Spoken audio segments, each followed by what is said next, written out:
name's Natasha and this is my video. I wanted to do a video about being trans and the financial implications. It's something that I think is important, and obviously I've spoken to trans people in the past, and it's one of the reasons why they've either decided to sort of dress less or turn their back on it altogether, just because of the investment that's required.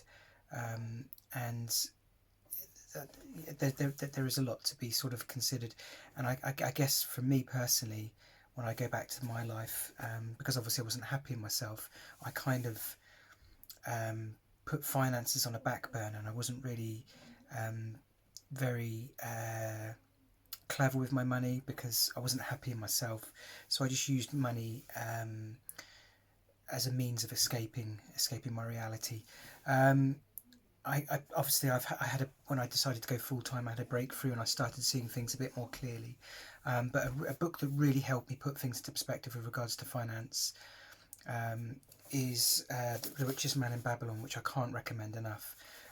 In reading this, it really hammered home just basic little habits that we do all the time, that we can just shift a little bit and they can completely revolutionise our lives. I think that the main principle for this is to never live beyond your means, which is an age-old concept, which I kind of ignored.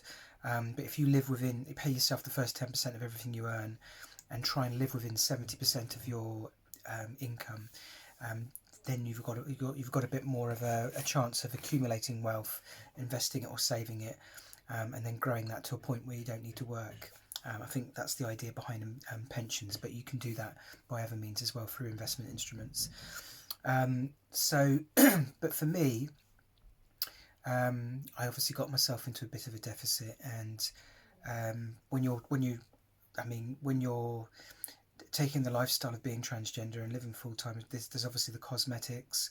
I spend up to £600 a year on cosmetics. And then you've got others, that's beauty products as well as cosmetics.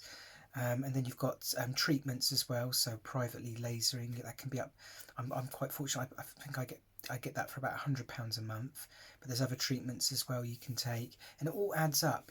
And if you go private, you're talking about £200 or £300 to get yourself going. And then if you're staying private, it could be £30 a month prescription, which is about £300 a year again. And then you've got your prescription costs as well on top of that. So the solution, I think, is not get yourself in a hole, because if you do decide to go down this route, having your financial house in order, it makes things so much easier. And then you've also got your clothes as well, and keeping on top of things like that, and self-expression. So one of the things I do now is I'm far more frugal with my money, and I'm trying not to spend so much money, and I try and live on 70%. I slashed a lot of costs, and some of the cost savings I found were when you're getting prescriptions. I think I was spending £25 to £30 a month on prescriptions.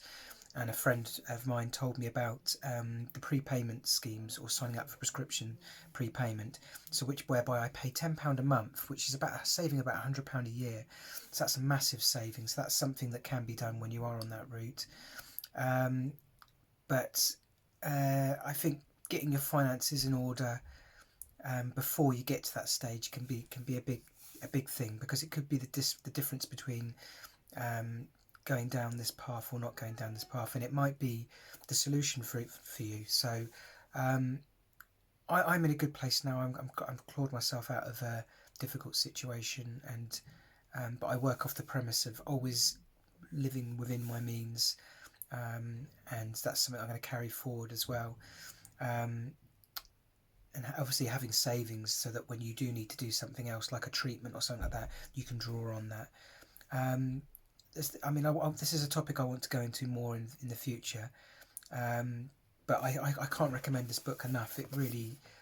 I made some big decisions off the back of just reading this. I've read it twice now, and I think most people have got their house in order, but for those that haven't, and they're just letting the life drift by, spending more than they earn each day and each year, it adds up. After about 10 years, you'll be surprised how much it adds up. So it's better to get it nipped in the bud straight away, get yourself sorted, because you'll get to a point in your life where suddenly you think, right, well, I'm happy now and I want to live my life, and then you've accumulated this bill to sort of deal with. So it's better to get ahead of the game, and get yourself sorted. But yeah, I might revisit this in future, sort of with a few more tips. But certainly, if you're on the journey and you're on prescriptions, getting the NHS prescription saves you £100 straight away, and that could obviously be a good benefit. But that's all for now. I just been thinking about doing a video on this, because obviously it's one of the central themes of my life, that I'm overcoming now, and I want other people to go down the same path. But for now, until my next video, have a great week. Cheers. Bye bye.